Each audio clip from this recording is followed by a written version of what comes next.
This conference will now be recorded. To ask questions, you'll use the chat option. And if your screen is the same as mine, if you look in the upper right, you'll see the chat function. And you'll notice if you look at the chat function, you can actually chat individual people or meeting organizers or everyone. So that's helpful to note. So add your questions throughout the presentation today. Janet will be compiling those questions and will help sort of organize them at the end for the question and answer session. Please do note who you are asking the question of, so Janet can take a note of that and make sure she's getting the right questions to the right person. And we would encourage you to send questions to everyone so other attendees would know if their question's already been asked.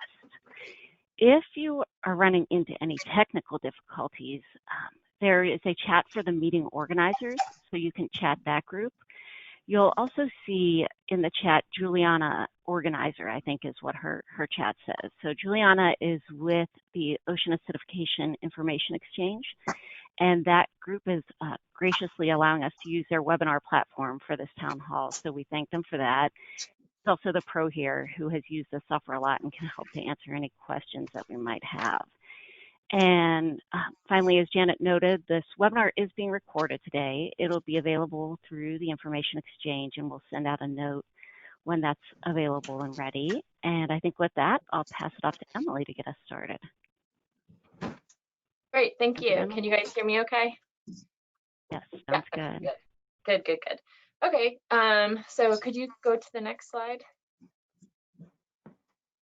Great, thank you. So I wanted to provide a little bit of an introduction to SOCAN for those of you who are on the call that maybe have just heard about it or only kind of know a little bit about what we do. And then an introduction to the organizing committee as well and some opportunities for you all. And so SOCAN, the Southeast Ocean and Coastal Acidification Network, was formed in February of 2015. So we're a fairly new organization. It's an interdisciplinary network of scientists, research managers, and industry, nonprofit, and government representatives dedicated to supporting and encouraging discussions on ocean and coastal acidification specific to the Southeast region. So you see that map over there showing kind of the area that we support and that we are interested in. SOCAN is supported by the National Ocean and Atmospheric Administration's OAP, the Ocean Acidification Program, as well as the Southeast Coastal Ocean Observing Regional Association, also known as SECOORA. Since its foundation, SOCAN has synthesized Southeast acidification research. We've established regional ocean acidification monitoring and research priorities and developed partnerships with regional stakeholders. Our current efforts are focused on facilitating the development of collaborative research and monitoring activities, especially with stakeholders, to help understand and manage the impacts of acidification in the Southeast region. And so, kind of backpedaling a little bit, I have some photos on here of the organizers of this group, and we are the executive team for SOCAN. So starting with Deborah Hernandez. Deborah currently serves as the executive director of SECOORA. SECOORA is one of the 11 regional coastal observing systems, also supported by NOAA, and SECOORA directly supports SOCAN. Her professional interests include improving the linkages between scientists and decision makers and facilitating discussions of public policy issues related to the coast and environment. And we also have Megan Tremmel, who spoke on the last slide. She's a part-time coordinator for SECOORA. She helps SECOORA coordinate SOCAN, and she's part of a regional data sharing project in the Southeast. She's part of a webcam observatory project and a coastal ocean modeling testbed project. She has worked in both the ocean observing community as well as the ocean planning community.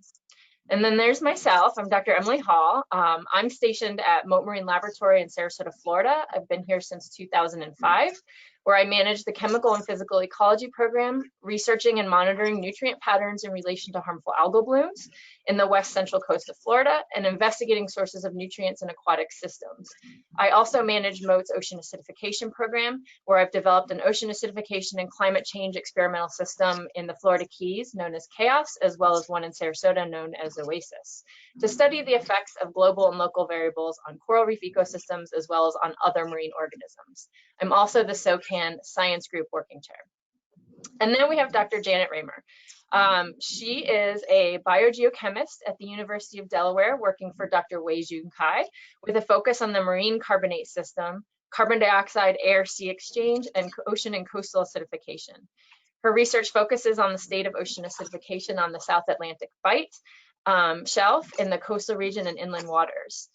She recently has been devoted to studying long-term increases in surface CO2 and related increasing acidity across the region, and is the main organizer of our town hall. So part of SOCAN too, as I mentioned, is we kind of encompass a large area, looking at a number of different states from North Carolina, South Carolina, Georgia, and Florida, all the way around the coast. And so there are quite a few different ecosystems throughout this area, but all closely connected.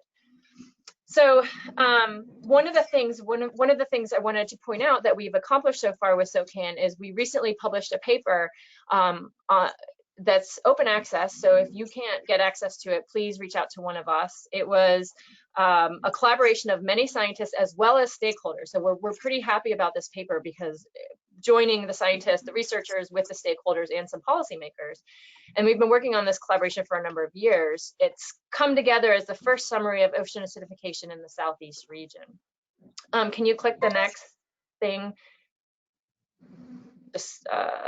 There you go. So part of this paper, one of the things that we put together was a list of priority monitoring sites, with our top 3 being Sapelo Island, Georgia, Gray's Reef National Marine Sanctuary, and Biscayne National Park at the northern edge of the reef tract. The rest of the numbers on there are also, I think it's up to 14 other priority sites that we feel really need to be monitored in our region and maybe aren't currently being monitored. So we've got a big push to try to get those in our region. And so why are we having this town hall? Well, to give you an introduction to SOCAN, also to provide a general Southeast state of knowledge and research efforts that are going on. And we are providing you guys with a series of lightning talks on acidification impacts on a number of different sites within the Southeast, or a number of different areas. So estuaries, coastal hazards, harmful algal blooms, and corals, as well as providing you guys with an industry perspective on OA.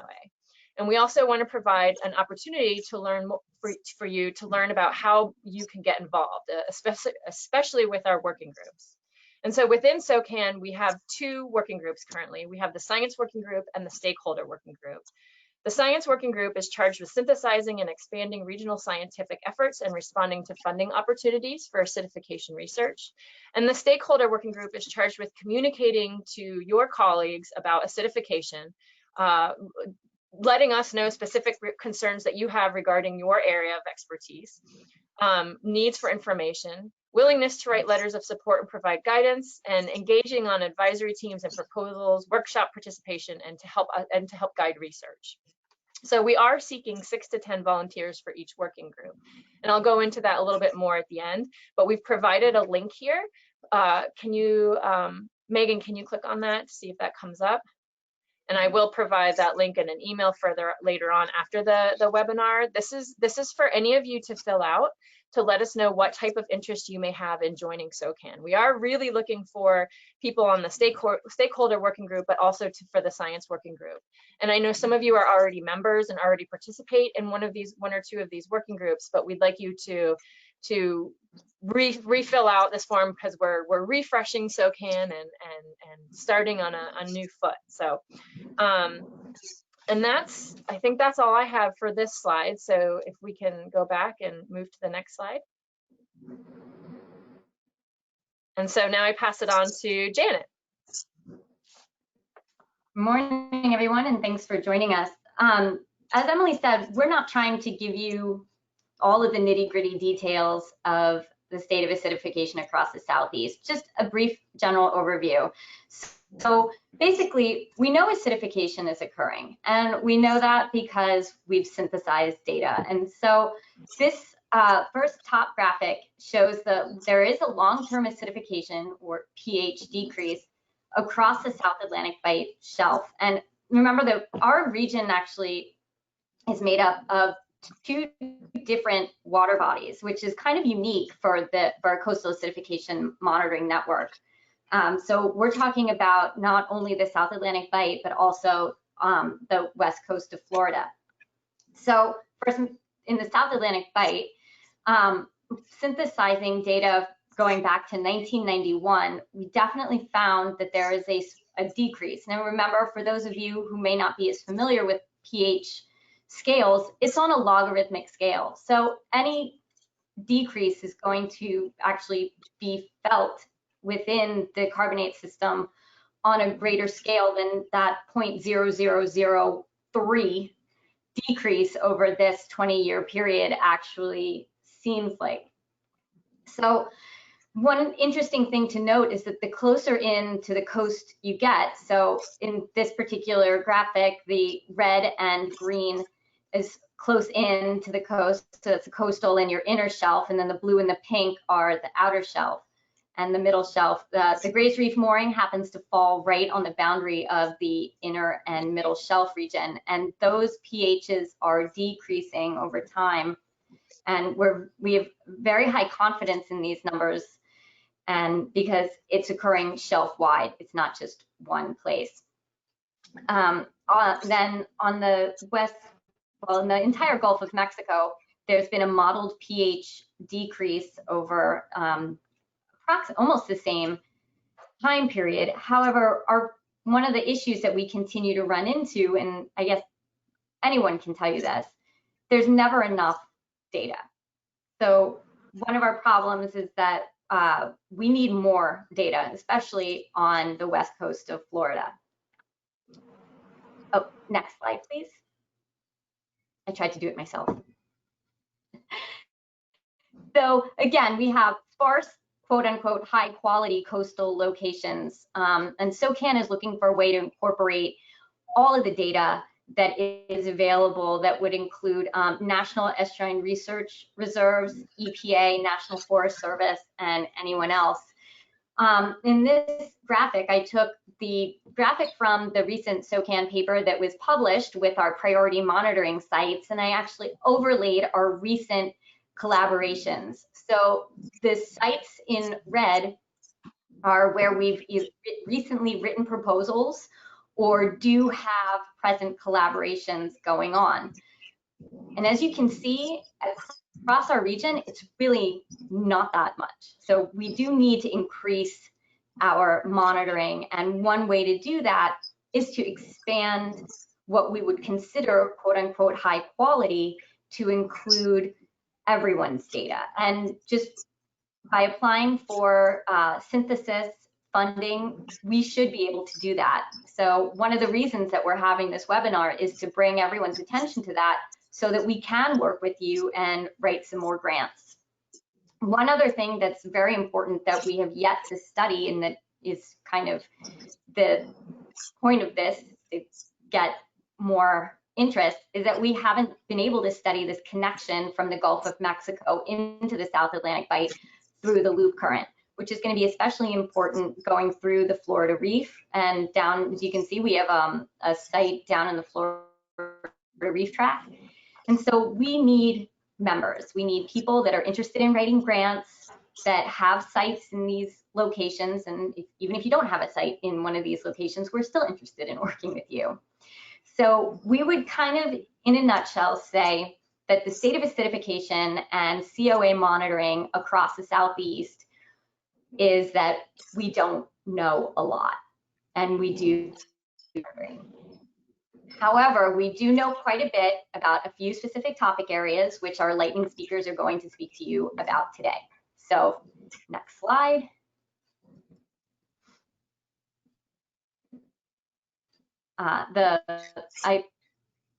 Emily, is this you or was this me? I don't remember. It's me. I got it. Thanks, Janet. So we'd like to go ahead and introduce our lightning talks, our speakers. So I'm going to give a little background on each of them, and then they'll each go into their specific talk. So the first speaker is going to be Dr. Chris Hintz. He's a professor in the Marine and Environmental Sciences Department at Savannah State University in Savannah, Georgia. He actively researches carbon dioxide export from salt marsh environments and improved methods for conducting long-term laboratory acidification experiments using CO2-controlled aquaculture techniques. And then we will have Dr. Kim Yates. She is a research oceanographer at the U.S. Geological Survey in St. Petersburg at the Center for Coastal and Marine Science. Much of her recent work has focused on coastal and ocean acidification impacts in estuaries and on coral reefs, how seafloor erosion and coastal carbonate system changes risks from sea level rise, waves, and storms, and identifying and characterizing coastal climate change refuges. She currently leads the Tampa Bay Ocean Acidification Monitoring Program in collaboration with the Tampa Bay Estuary Program. And then we have Dr. Astrid Schnetzer, who will be speaking about harmful algal blooms. She is a biological oceanographer and plankton ecologist at the rank of associate professor within the Department of Marine, Earth, and Atmospheric Sciences at North Carolina State University. Her research projects in her lab include studies on harmful algal blooms, Arctic food webs, and ocean acidification in the Gulf of Mexico. She investigates these topics using molecular techniques in combination with traditional approaches like microscopy and culturing in the field and in laboratory settings. And then we will have Dr. Chris Langdon speaking more about corals. He is a professor of marine biology and ecology at the University of Miami's Erasmus School. He studies the effects of elevated temperature and CO2 on coral biology and physiology. Currently, he's focused on how elevated CO2 impacts the number of days that a coral can survive at temperatures exceeding the bleaching threshold, and how lipid content and other tissue parameters can modify that period. And then lastly, we'll have Charlie Phillips speaking about aquaculture and hatcheries. He's the owner of Phillips Seafood and Sapelo Sea Farms. He's concerned about sustainable fishing and farming. Phillips Seafood handles primarily snapper, grouper, and other seafood, while Sapelo Sea Farms produces shellfish, farmed clams, and wild oysters. Sapelo Sea Farms also works with other species in efforts to see what other options there may be for aquaculture. He has also spent 9 years on the South Atlantic Fishery Management Council, and on that council, they reviewed and created fishery regulations and worked with protected species and habitats. So we will start off with Dr. Hintz. Good morning, everybody. Next slide, please. One of the things I wanted to first share with the community was really how many of the estuaries in the Southeast are different than your traditional ocean acidification impacts. These are highly productive systems that their respiration often puts naturally high carbon dioxide into the waters, and those carbon dioxide in the waters become sources to the atmosphere. They are often the impacts of them are often disproportionately high compared to their land surface area. So I sometimes kid my students that it's less about OA impacting estuaries and more about estuaries impacting OA. The carbon dioxide export is ever changing from these systems, particularly as atmospheric CO2 increases. The carbon dioxide has less of an opportunity to outgas out of these systems, so more of it ends up getting transported out into the coastal ocean. And I think, as we all know, the coastal development, land use changes, increases in population, our ever increasing eutrophication of our estuaries often really impact the ocean acidification effects that are going on in our estuaries. Next slide, please. So in our laboratory, we tend to focus on the complex dynamics within the estuarine systems. I know many are interested in things like land use changes and sea level rise associated with the marshes. We're particularly focused on the complex tidal mixing that's going on. We have extremely large tides along the South Atlantic Bight, and have shown some particularly large carbon exports during spring tide, inundation, and that ebbing flow offshore. I have many colleagues that are very interested in the fisheries. Fisheries are certainly an important source of economic revenue all along the coastline, but many are interested in how the estuaries serve as nurseries, and it's unclear how the changing environmental conditions are going to impact those vulnerable offspring that are developing within our estuaries.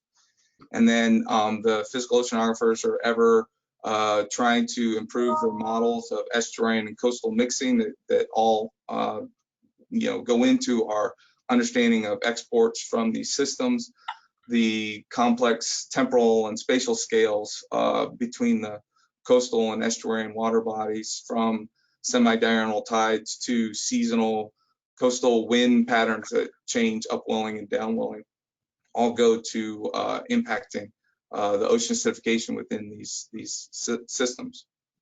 Next slide, please. I think the key stakeholders really are the recreational commercial fisheries in the estuaries. I know you'll probably hear later how Georgia has a strong push to build the oyster hatcheries and aquaculture. I know that's important all across the Southeast United States, but there are obviously other non-calcifying fisheries that are being impacted as well. And I think there's strong recreational and tourism type uses for the estuary. So these interactions of productivity, OA, eutrophication all go into the water quality and use along the system. So just concerned citizens, the city and state and regional managers, as well as our scientists, are always interested in things like water quality and impacts on algae, and you'll hear later about harmful algal blooms. Thank you. Thanks, Chris. Okay, sorry. We are next going to go to Dr. Kimberly Yates. So Kim? Hi, everyone, and thanks for having me here to talk to this group today. If you want to switch to the next slide. At USGS, we've turned our attention to considering how OA might impact coastal hazards like storms, waves, and erosion as an emerging area of concern. And one of our concerns is that Florida and its shallow seafloor actually sit on a carbonate platform, and this is shown in the upper left-hand corner. This platform was created over millions of years, largely through the accumulation of biologically produced carbonate sediments. So carbonate-producing organisms like corals produce thick carbonate accretions that eventually form the limestone platform, which over time and from exposure to lower pH fresh water has weathered through dissolution of that carbonate rock to produce the karst topography of Florida, which is incidentally also responsible for creating our sinkholes in Florida. The upper right picture shows a cross-section of the carbonate platform in the Florida Keys. And the carbonate platform itself are coral reefs in Florida and in other coral reef ecosystems around the world, the shallow seafloor, which has a high carbonate sediment content, and shellfish like oysters all serve as natural barriers that protect and/or armor the shoreline from storms, storm waves, persistent or everyday waves, and coastal erosion. And so our concern is that ocean acidification decreases rates of calcification or growth of corals, shellfish, and other organisms that produce carbonate sediments that keep the seafloor shallow and provide sand for beaches. And OA can actually cause carbonate sediments and structures to dissolve. And this poses a threat to these natural coastal hazard barriers. Next slide. Next slide, please. A few years ago, we discovered that major regional scale seafloor erosion has occurred in Atlantic, Pacific, and Caribbean reef ecosystems over the past several decades, and this had gone completely undocumented until 2013. That top left panel shows an example of the seafloor elevation change analysis from the 1930s to 2002 that we performed in the Upper Florida Keys. And in this section of the Upper Florida Keys alone, 38 million cubic meters of seafloor volume was lost over approximately 67 years. And to put that into perspective, the Empire State Building volume is 1 million cubic meters. So we've lost 38 Empire State Buildings worth of seafloor sediment in that area just in the last 67 years. The red points in the leftmost panel show elevation loss of more than 29 centimeters that increased water depth by 2002 to more than what was expected from sea level rise alone by the year 2100. And that middle panel shows where we had already lost 1 meter of seafloor by 2002, which is a significant elevation threshold because 1 meter of elevation loss actually increases wave energy dissipation at the shoreline by 10 times. The right panel shows our projection model for seafloor elevation change out 100 years and the additional locations where elevation loss will actually exceed 1 meter.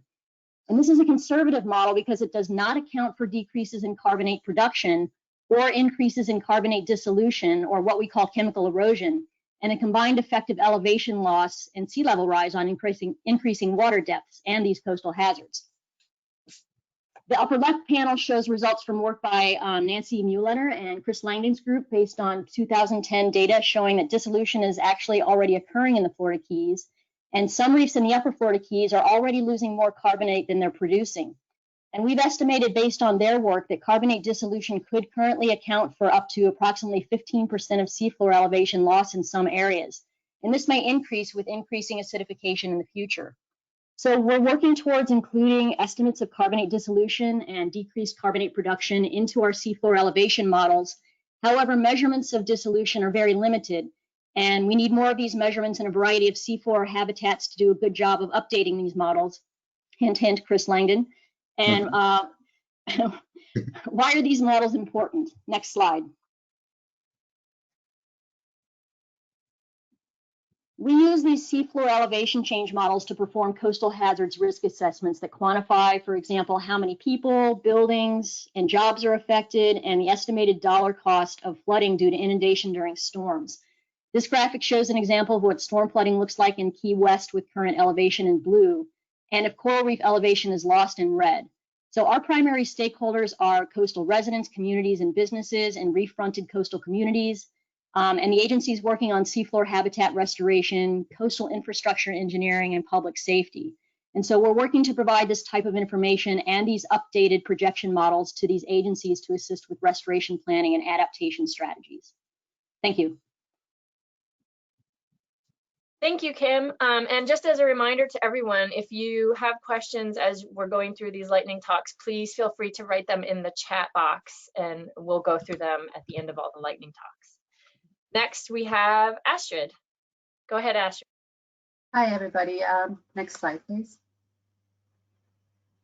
So one of the things that always challenges us is to figure out when we think about harmful algal blooms and environmental drivers like CO2, where we have to start. There's a different degrees of complexity to answer the questions or find some answers for the interested organisms on the higher trophic levels like crab, fish, and so forth. So if you look at this graph right here, we do have, if you click the next one, please, we do have several studies that now indicate that several of the harmful algal bloom species that we find in the Southeast region might be favored by some of the ocean acidification trends, definitely by other factors like temperature increases and eutrophication.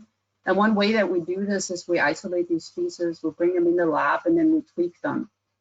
We're starting to learn a lot about this, especially as we are going from single stressors like CO2 to multiple stressors. But the next challenge is to actually go outside and take some of those natural populations. Next slide. Next click.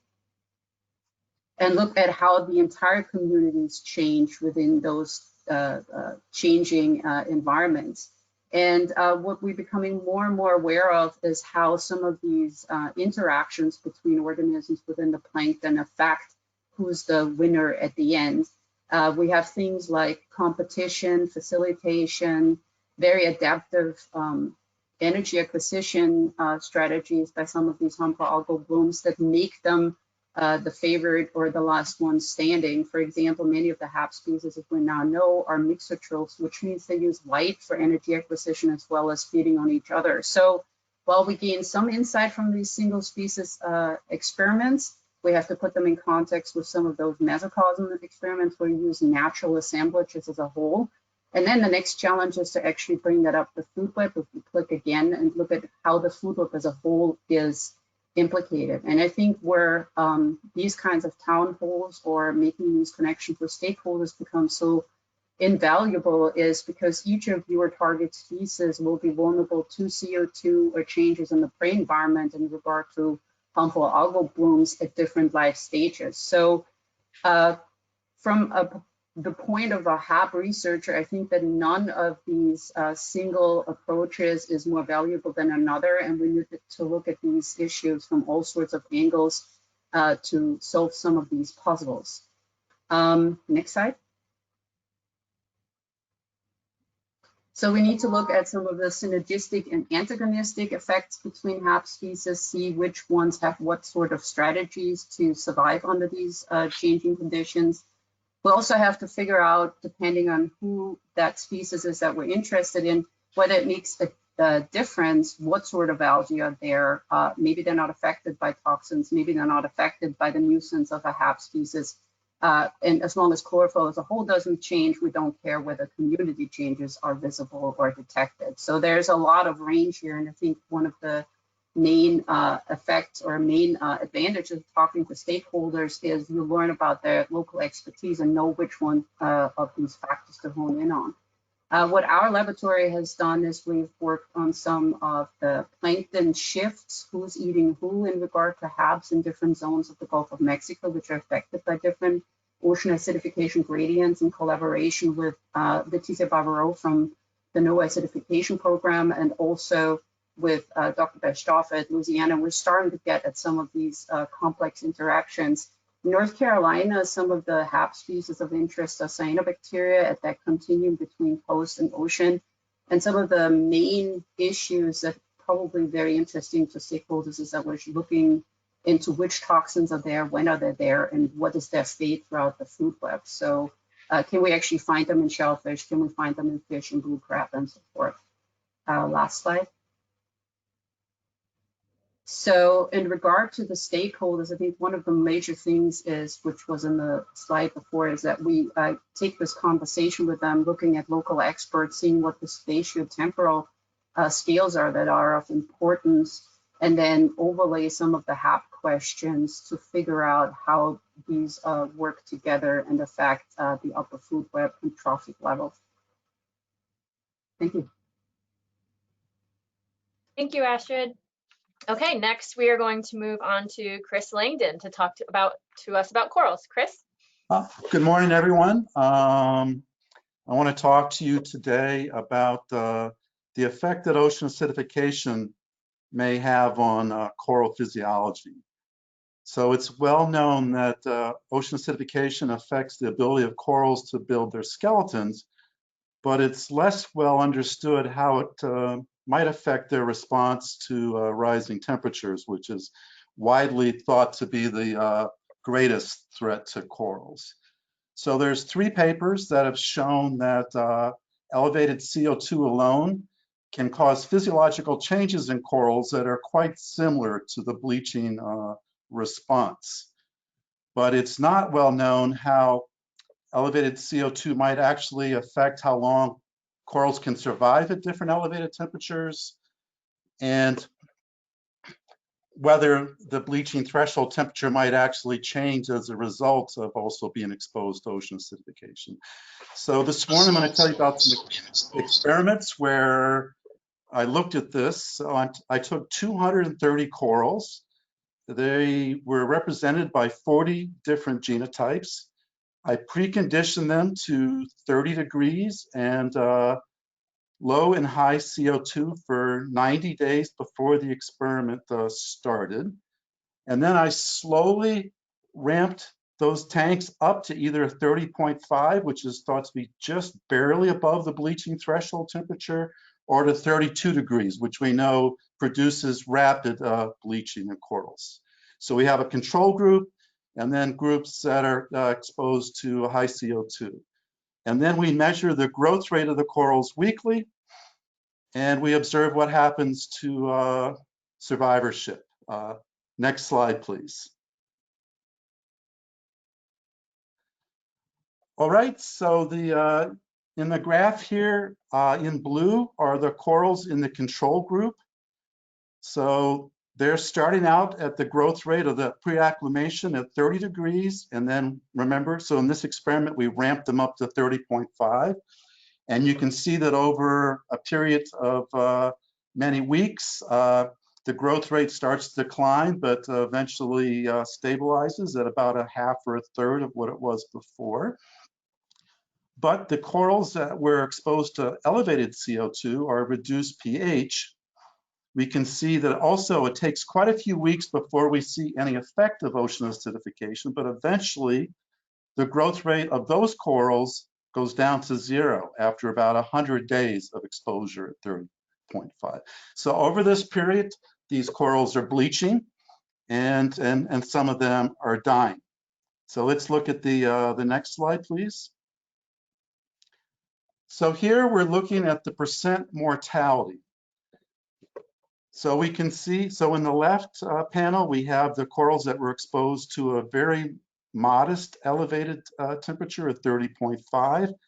We can see the corals in blue in the control group survived for 80 days at that level of heat stress before we saw any mortality. And then it creeps up over the next 40 days, but even after 160 days, we have 75% mortality. So 25% of the corals are still surviving even after this extremely long period of exposure. But if we expose them also to elevated CO2 or OA conditions, we see that the corals start to actually die after just 20 days of exposure. And by 130 days, all but one of the corals have died. So the combination of elevated temperature and pH is worse than just elevated temperature alone. And then we repeat that experiment at a higher, more stressful temperature on the right, 32 degrees. And we can see in the control group that the corals only can survive 10 days at that. And then we start to see increasing mortality. And eventually all the corals, even in the control group, died after 25 days. At elevated CO2, the red symbols, we can see that we start losing corals after just 3 days at that temperature. And we have 100% mortality after just 8 days. So we're seeing an interaction between OA conditions and temperature. So the effect, so OA is making corals bleach after fewer days. The percent mortality is higher. And the effect at 32 degrees is worse than the effect at 30.5. So there's an interaction between the two. Now, some good news is that 17 of the corals of the 100 we started with are still surviving after 160 days at 30.5. So this means that some of the coral genotypes that we can find on the reefs today are able to survive, almost 4 months at elevated temperature. That's longer than we're likely to see by the end of the century. And even some of the ones also exposed to elevated CO2 are able to survive as long as, say, 120 days. So that means there are corals that are already have adaptations that'll make them substantially resistant to the kind of climate change conditions that we're going to see by the end of the century. Next slide, please. So to summarize this, 7 genotypes, and I forgot to mention all this work was with the staghorn coral, have survived 160 days at 30.5 and low CO2, and 5 genotypes that were able to survive for 120 days at both elevated temperature and high CO2. So this study provides some experimental evidence that some staghorn coral genotypes found on the reef track today will be able to survive some of the worst case projections for warming and acidification by the end of this century. Next slide. So who are the key stakeholders? I chose to define this very broadly. It's anyone whose livelihood is impacted by the health of the coral reefs in Florida, or whose activities could impact the health of the reef. So this is a huge slice of the economy and jobs in South Florida. So it's recreational and commercial fishermen, and it's any businesses that support diving and snorkeling enterprises, businesses that support tourists while they're visiting the state. Next slide. Oh, so thank you very much. Thank you, Chris. And lastly, we are going to hand it over to Charlie Phillips to give us an aquaculture and hatcheries industry perspective. Charlie? Thank you.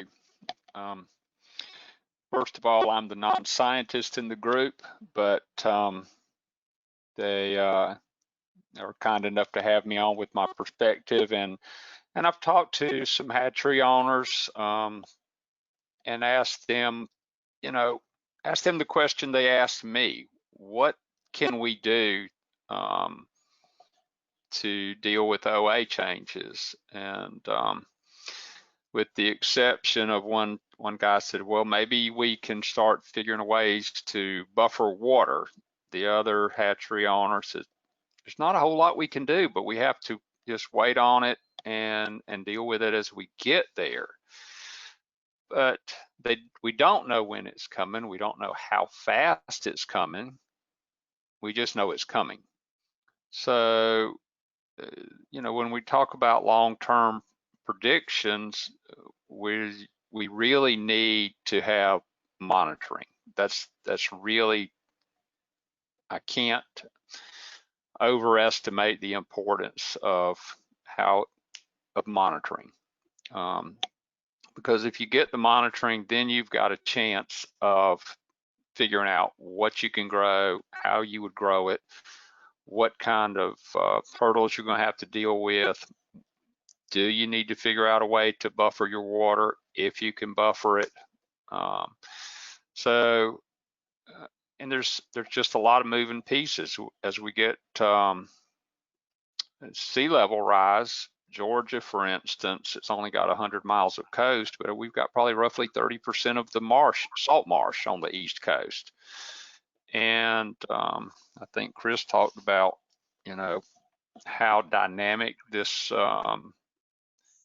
the marshes and the estuaries, the changes in pH and CO2 are in here. We did some work a while back. UGA did some monitoring on my clam lease, and the difference between in Sapelo Sound and 16 miles offshore at Gray's Reef was, there was a lot of difference. Gray's Reef was much more muted than up in the Sound. It changed from high water to low water. It changed on the spring tides. It was very, very dynamic. And that's not even getting into freshwater events from rainfall and things like that. So we're going to have we need a lot of research so we can understand the impacts of the acidification, and it's, on algae, it's on pathogens. My hatchery in Florida knows that just sometimes of the year he can't get spawns through. He really doesn't really know why, other than just historically he has to wait until the water cools off or something else goes on, and then he can start getting his spawns through. So there's a lot that we just don't understand yet, and what those relationships are between the pathogens and the algae and the food needed for shellfish. And algae is what makes a hatchery successful. Algae being in the water is what makes farms successful. Is there plenty of algae in the water for your stuff to grow? And so if the pH changes, how does it affect the algae, which in turn is going to affect the growth of your oysters or clams or whatever shellfish you want to do. You want to do the next slide, please? So to me, I think what we really need is just widespread monitoring, and we're going to get probably quite a range of numbers. But when you take those numbers and you tie them all together with the other things, with the salinity and the temperature, and hopefully we can see, what kind of algae are in the water. Maybe we can start figuring out what kind of pathogens are there and put together some, I'm afraid to say a model, but because I think there's just too many variables in there, but at least some information so you can look at it, especially from the hatchery and the farm point of view, so you can look at it and say, yeah, I think I can deal with these conditions, or maybe I can't, or I don't think my product is going to thrive in these conditions. So I think monitoring and research and trying to connect the dots is about all industry can do, which is still going to be a lot. Otherwise, we're going to be, to a large degree, working in the dark. Do I have another slide? So how to go about getting the grants for the monitoring equipment. I talked to Janet the other day. She sent me a link on some equipment. The equipment's expensive, but the data that you can get from it is going to be priceless. And we just need to figure out a way to do this, get the monitoring, and get it to the researchers so they can tie it all together. And then we can start figuring out what we can do, if we can do anything. There may be some species that we could grow aquaculture that may be a little bit more resistant to OA changes, kind of like the corals. We don't know that yet. And there may be some places where you might be able to buffer your water, you know, at times. But really, it's going to be just networking between, you know, the farms, the farmers, the hatcheries, and the researchers to get this information together so we can kind of see where we are, where we're going, and what we can do. So, is that the last slide, or do I have something else? And that's pretty much where industry's at, from best I can tell. Thank you. Thanks, Charlie, and thank you to all of our speakers. I think we're going to start looking for questions now, but while you're typing in your questions or thinking about them, I just wanted to kind of try to bring everything together that we've presented today. So we know that acidification is happening. We know that there's a pH decrease, and we're pretty sure that it's due to anthropogenic activities, especially in the southeast and along the coast of Florida, west coast of Florida, where we have such high density of population. The human impact is pretty substantial, but it's how do we really address that to our stakeholders and get people involved and have people listen and understand that we do need more information. And I guess scientists are kind of always arm waving, saying, you know, we need more data. But across the Southeast, we really do. We don't have widespread monitoring. We need to be able to include more stakeholders so that we can obtain more data as scientists and be able to address the human impact. And I think that's where a lot of grant writing is going these days, is how does this affect the stakeholder? How does it affect end users? And at SOCAN, we're trying to bring science and stakeholders together. So again, if you can look over into the chat, we did post the SOCAN interest form, and that will help us form these committees and get people, stakeholders mostly, involved with what industry and what science is doing.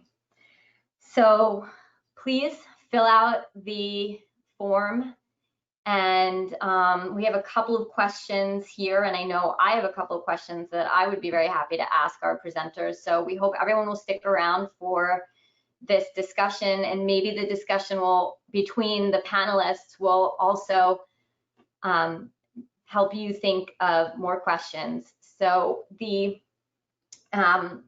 first question that we have is, on average, how much is the cost of monitoring equipment? Well, it really depends on the quality of equipment that you're thinking about getting. But one particular instrument that actually Emily and I had just written a proposal for, the initial cost for establishing your monitoring site would probably be roughly in the neighborhood of $50,000 to $75,000. But it's that initial cost that kind of hits hard, but you also have to take into account servicing, because especially down in the estuaries and the marshes in the southeast, you get a lot of biofouling. And so it has to constantly be cleaned, and then to be part of data that we can use, we'd also have you maybe take some water samples and send them to a lab, and we would be very happy as SOCAN to write proposals with you. So I hope that that kind of gives a general answer to that question. So I guess then if you have particular interest, please contact Emily or I through SOCAN.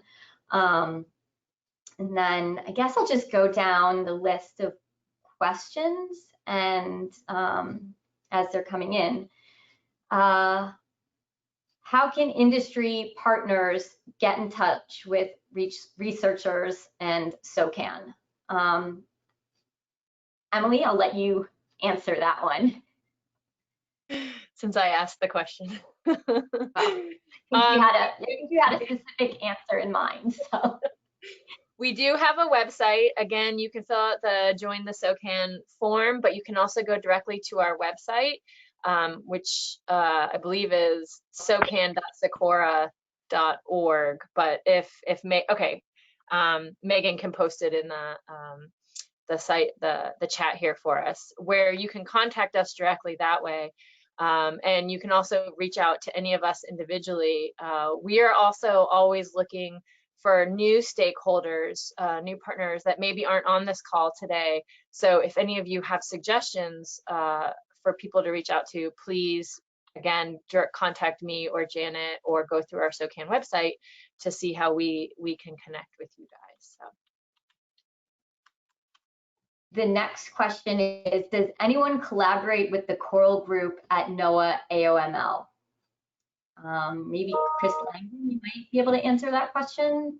Yeah, I responded directly to Jennifer, but yeah, definitely I collaborate with Ian Enox in particular over there.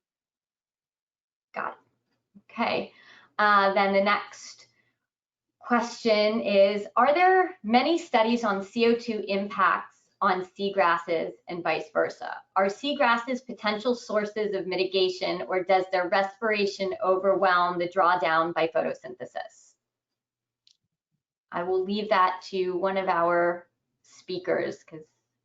This is Kim Yates. So Beth, thanks for the question. And that's something we're actually working on in Tampa Bay. Another hat that I wear is running the Tampa Bay monitoring program. And we've had restoration of over 40,000 acres of seagrass in the last few decades. And so we're monitoring there to see if there's a benefit from keeping pH elevated, especially during particular times of the year when we have freshwater inflow, reducing pH. And we're finding that that is actually the case. We did some pilot studies in seagrass beds to show that during especially late afternoon, inside of seagrass beds, pH can be elevated by as much as half a pH unit relative to areas without seagrass less than 100 meters away along transects. And so with that much seagrass restoration, we suspected we might be getting a bay-wide mitigation effect from that. And our monitoring data over the last 2.5 years shows that that looks like the case.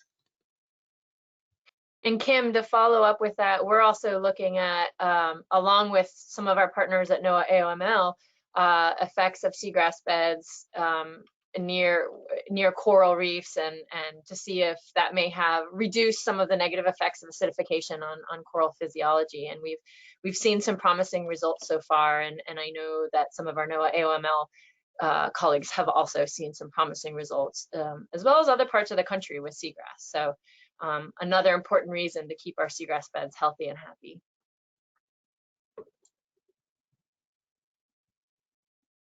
Awesome. So next question. Can you expand on the difference in PCO2 from ocean signature during high tide and low tide in estuaries? The legends in the estuaries figure are very small. So Megan, would you be able to go back? I believe that would be Chris Hint's talk. And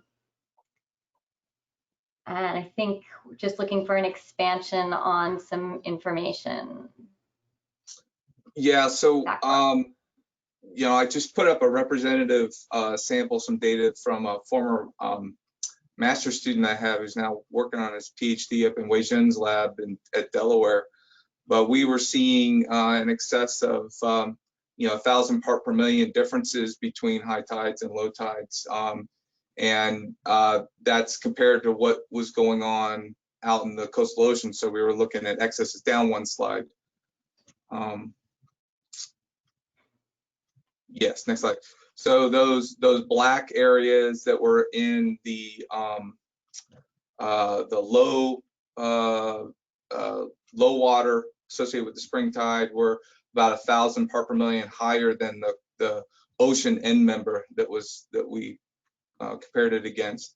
But even at high tide, even though there was you know, a significant inundation of coastal waters, up towards the mid part of the marsh, those sort of dark gray, middle gray areas were 300 to 400 part per million above the offshore end members that we were comparing it against.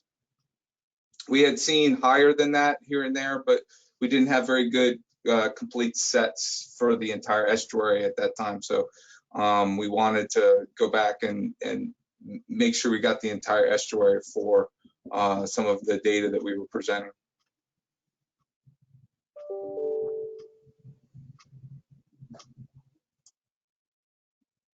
Well, it's the last question from the chat, but Kim, I have a question for you. Are there any programs that you're aware of in Florida that use recreational divers as, I guess, citizen scientists for data collection with hard bottom reefs? So I'm not aware of any within USGS specifically, but I think, and this is going to be directed towards a NOAA person, I think they do have them in NOAA, and then of course some of the NGOs incorporate recreational divers as well. And Emily, does MOTE do that? We work with people on our coral restoration projects, not so much with taking any of our water chemistry data, but we do also work with volunteer citizen scientists on our Blue Hole project, which I haven't discussed in this group, but it's looking at carbonate chemistry in the Gulf of Mexico. So it's a little bit easier to be able to be a volunteer diver, I think, at a nonprofit like MOTE.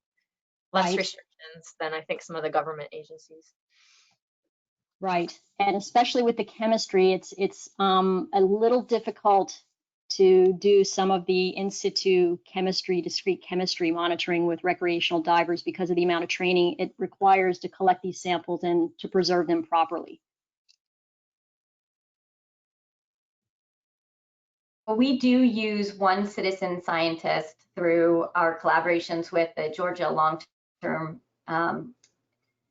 LTER, long-term ecological research, who takes water samples for us up in the Altamaha River.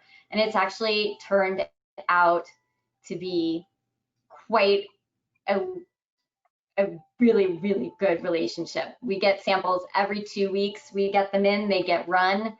And we now have almost 15 years of monthly to bi-weekly sampling in the Altamaha River. So I think that's another avenue that maybe we as scientists can use stakeholders for when appropriate. I think that's it. We don't have any more questions. I think Megan or Emily, do you have any last words?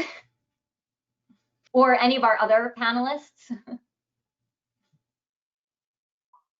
No, I guess I want to say that getting stakeholder and citizens involved with the research that we're doing really, like, and you mentioned this already, Janet, how important it is to translate the research that we're doing to the public and to create those collaborations so we know we're doing something that the public is interested in and how it may help the public, whether it's economically or management wise or just a concerned citizen's backyard.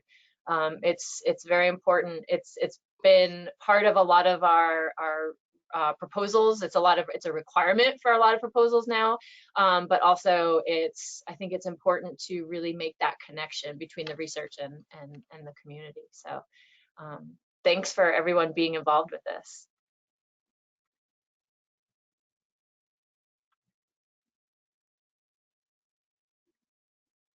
Megan, do you have anything? I don't. I will just note I added in the link to join SOCAN today and brought up the questionnaire. And Janet, I think we're planning to do a number of these town halls and maybe make them a little bit more interactive with some polling and other different options. So do we have a timeline for the next one yet? Within the next 2 months. We're waiting to hear back for science working group and stakeholder working group. So we will have more information on our upcoming talks, our new working groups, and new things coming to SOCAN very soon. So please watch your inboxes and make sure that we have your email. And last thing, Juliana posted, make sure you guys join the OA Information Exchange. They were gracious enough to host this town hall for us. So there's a link in the chat for that as well. And anyone can join that, stakeholders, citizens, scientists, researchers, managers. So. Thanks, everyone. We're very happy that you joined us today. And again, this has been recorded and will be posted on the OAIE. Yep. And thank you, speakers, very much for giving us your time. Thanks, everybody. Thanks so much for organizing. Yep. All right. Bye, everybody. Thank you all. Have a great day. You too. Thanks. Bye.